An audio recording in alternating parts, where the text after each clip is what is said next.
नमस्कार। टुडे उत्तराखंड में आपका बहुत बहुत स्वागत है। मैं हूं गीतिका पांडे। हमारे प्यारे राज्य उत्तराखंड से जुड़ी हुई खबरों को जानने के लिए टुडे उत्तराखंड को सब्सक्राइब करें और उत्तराखंड के किस जिले से ये वीडियो देख रहे हैं कमेंट बॉक्स में हमें जरूर बताएं।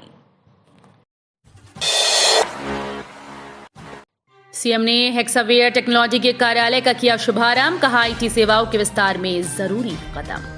मुख्यमंत्री पुष्कर सिंह धामी ने हेक्सावेयर टेक्नोलॉजी के स्थानीय कार्यालय का शुभारंभ किया। इस दौरान उन्होंने कहा कि प्रौद्योगिकी के क्षेत्र में देश तेजी से प्रगति कर रहा है। ये क्षेत्र सशक्तिकरण का माध्यम बन रहा है और लोगों को आत्मनिर्भरता की ओर ले जाने में महत्वपूर्ण योगदान दे रहा है।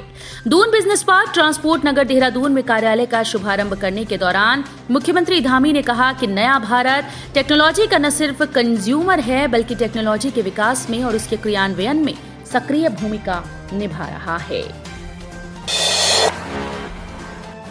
गोवा में 11 दिन बाद 37वें राष्ट्रीय खेल, प्रदेश के खेल और खिलाड़ियों की फाइनल सूची नहीं तैयार। गोवा में 37वें राष्ट्रीय खेल 11 दिन बाद 26 अक्टूबर से शुरू हो रही हैं, लेकिन इसमें उत्तराखंड से प्रतिभाग करने वाले खेल और खिलाड़ियों की अब तक सूची तैयार नहीं। ये हाल तब है जब उत्तराखंड अगले साल खुद 38वें राष्ट्रीय खेलों की मेजबानी करने जा रहा है। इससे राज्य के राष्ट्रीय खेलों की तैयारी का अंदाजा लगाया जा सकता है। राष्ट्रीय खेलों की पदक तालिका में उत्तराखंड की रैंकिंग 26वीं है। 3 साल के बॉन्ड अवधि के बाद डॉक्टर को पीजी की अनुमति, नियम बनाने पर चल रहा विचार। प्रदेश के राजकीय मेडिकल कॉलेज से बॉन्ड व्यवस्था के तहत एमबीबीएस करने वाले डॉक्टर को 3 साल की बॉन्ड अवधि के बाद पीजी की अनुमति दी जाएगी। अस्पतालों में बिना डॉक्टर के मरीजों को हो रही परेशानी को देखते हुए शासन स्तर पर बॉन्डधारी डॉक्टर के लिए नियम बनाने का विचार किया जा रहा है। अस्पतालों में डॉक्टर की कमी को देखते हुए मेडिकल की पढ़ाई में बॉन्ड व्यवस्था लागू है, जिसमें कम फीस पर एमबीबीएस कोर्स करने के लिए छात्रों से बॉन्ड भराया जाता है। लेकिन मेडिकल की पढ़ाई पूरी करने के बाद बॉन्डधारी डॉक्टर को 3 से 5 साल तक दुर्गम क्षेत्रों में सेवाएं देने की शर्त है। प्रवासी पक्षियों की चहचहाहट से गूंज रहा वेटलैंड, साल दर साल संख्या में होता चला गया इजाफा। देश का पहला वेटलैंड आसन कंजर्वेशन रिजर्व प्रवासी पक्षियों की चहचहाहट और जलीय जैव विविधता के फलने फूलने के साथ अब युवा यानी 18 वर्ष का हो गया है। वर्ष 2005 में तत्कालीन राष्ट्रपति डॉक्टर एपीजे अब्दुल कलाम ने वेटलैंड का लोकार्पण किया था। तब से साल दर साल यहाँ प्रवासी पक्षियों की संख्या में इजाफा होता चला गया। यहाँ अक्टूबर से मार्च के बीच 250 प्रजातियों के 5 से 6 हजार प्रवासी पक्षी हजारों किलोमीटर की दूरी तय कर प्रवास के लिए पहुंचते हैं। अब उत्तराखंड में गंगा प्रहरी का काम करेंगे ग्राम प्रधान, गंगा और सहायक नदियों का होगा संरक्षण। गंगा और सहायक नदियों के संरक्षण के लिए अब उत्तराखंड में जनप्रतिनिधियों का सहयोग लिया जाएगा। राष्ट्रीय हरित न्यायाधिकरण ने जिलों में नगर निगम पंचायत से लेकर ग्राम सभा स्तर पर ग्राम प्रधानों को नदियों के संरक्षण का नोडल नामित करने की सिफारिश की है। इसके लिए एनजीटी की ओर से उत्तराखंड में नमामि गंगे परियोजना एवं जिला प्रशासन को निर्देश दिए जा चुके हैं। रुद्रप्रयाग जनपद में नदियों से लगे 91 ग्रामों के प्रधानों को गंगा संरक्षण की जिम्मेदारी दी जाएगी। पहाड़ी क्षेत्रों में वाहन दुर्घटनाओं पर लगेगा अंकुश, सेफ सफर पौड़ी.in नाम से तैयार हुआ पोर्टल, पंजीकरण अनिवार्य। पहाड़ी क्षेत्रों में वाहन दुर्घटनाओं पर प्रभावी अंकुश लगाने के लिए अब जनपद में वाहन स्वामी वाहन चालकों को शादी बारात में अपने वाहनों को बारात लाने या ले जाने के लिए वाहन से जुड़ी सारी जानकारी पोर्टल पर साझा करनी होगी। इतना ही नहीं, वाहन चालक शराब पीकर वाहन नहीं चलाएगा, इसका भी घोषणा पत्र भरकर देना होगा। पोर्टल पर सारी जानकारी अपडेट न करने पर चेकिंग के दौरान संभागीय परिवहन विभाग की ओर से कार्रवाई अमल में लाई जाएगी। खटीमा में शादी का झांसा देकर दिव्यांग युवती से दुष्कर्म, सरेआम कर देने की दी धमकी, गिरफ्तार। सिवान के गांव में दिव्यांग युवती से शादी का झांसा देकर दुष्कर्म का मामला सामने आया। पुलिस ने आरोपित के विरुद्ध रिपोर्ट दर्ज कर उसे गिरफ्तार कर लिया, साथ ही उसे न्यायालय में पेश किया गया है। दिव्यांग युवती ने पुलिस को दी तहरीर में बताया कि टनकपुर चंपावत के गेंडाखाली निवासी एक युवक से परिचय हुआ था, जिसके बाद दोनों के बीच दोस्ती बढ़ी।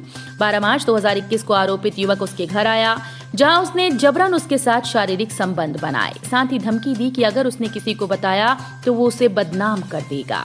इस पर वो चुप रही। 22 अगस्त 2022 को आरोपित फिर उसके घर आया, जहां उसने शादी का झांसा देते हुए उसके साथ फिर से संबंध बनाए। पहाड़ की बेटियों के लिए मिसाल बनी उत्तराखंड की सृष्टि। फिल्म एक था गांव को मिला सर्वश्रेष्ठ गैर फीचर फिल्म का पुरस्कार। देवभूमि की बेटियां अपने पहाड़ जैसे मजबूत जज्बे और हुनर की बदौलत सफलता का शिखर चूम रही हैं। रुपेला पर्दा भी उनकी चमक से चकाचौंध है। इन्हीं बेटियों में शामिल है युवा फिल्म निर्माता, निर्देशक और पटकथा लेखिका सृष्टि लखेड़ा, जिनकी फिल्म एक था गांव को 69वें राष्ट्रीय फिल्म पुरस्कारों में सर्वश्रेष्ठ गैर फीचर फिल्म का पुरस्कार प्राप्त हुआ है। मेट्रो नियो प्रोजेक्ट मंत्रालय में लटका, राजधानी में पीआरटी चलाने की तैयारी शुरू। राजधानी में मेट्रो नियो चलाने का प्रस्ताव केंद्रीय मंत्रालय में लटकने के बाद अब सरकार मानव रहित पर्सनल रैपिड ट्रांसिट चलाने की तैयारी कर रही है।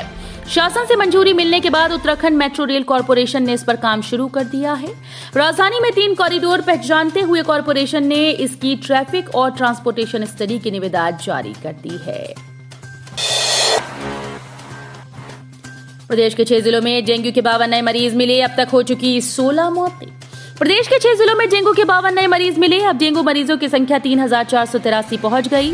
इसमें 3218 ठीक हो चुके हैं। 249 का इलाज चल रहा है, जबकि डेंगू से 16 मौतें हुई।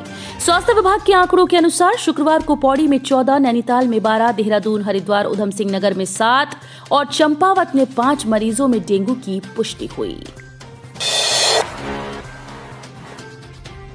काशी के पास हादसा, वाहन अनियंत्रित होकर टोंस नदी में गिरा, चालक समेत 3 लोगों की मौत। क्वानो मीनस मोटर मार्ग पर राजस्व क्षेत्र क्वानो के अंतर्गत पाटन में एक वाहन अनियंत्रित होकर करीब 300 मीटर नीचे टोंस नदी में जा गिरा। हादसे में वाहन में सवार 3 लोगों की मौके पर मौत हो गई। सभी मृतक हिमाचल प्रदेश के नेरुआ तहसील के रहने वाले हैं।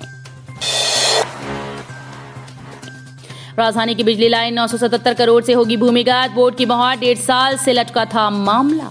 राजधानी देहरादून की बिजली लाइन जल्दी भूमिगत होगी। एडीबी के सहयोग से बनने वाली इस परियोजना की डीपीआर को यूपीसीएल बोर्ड ने मंजूरी दे दी है। भगवान बद्री विशाल के दर्शन को पहुंची air chief marshal V R Chaudhari, परिवार संग लिया आशीर्वाद। Air chief marshal V R Chaudhari ने परिवार संग बद्रीनाथ धाम पहुंचकर भगवान बद्री विशाल के दर्शन किए। श्री बद्रीनाथ केदारनाथ मंदिर समिति के उपाध्यक्ष किशोर सिंह पवार ने एयर चीफ मार्शल का स्वागत किया। एनएचएम कर्मचारियों के लिए खुशखबरी, मिलेगा पितृत्व और बाल्य देखभाल अवकाश।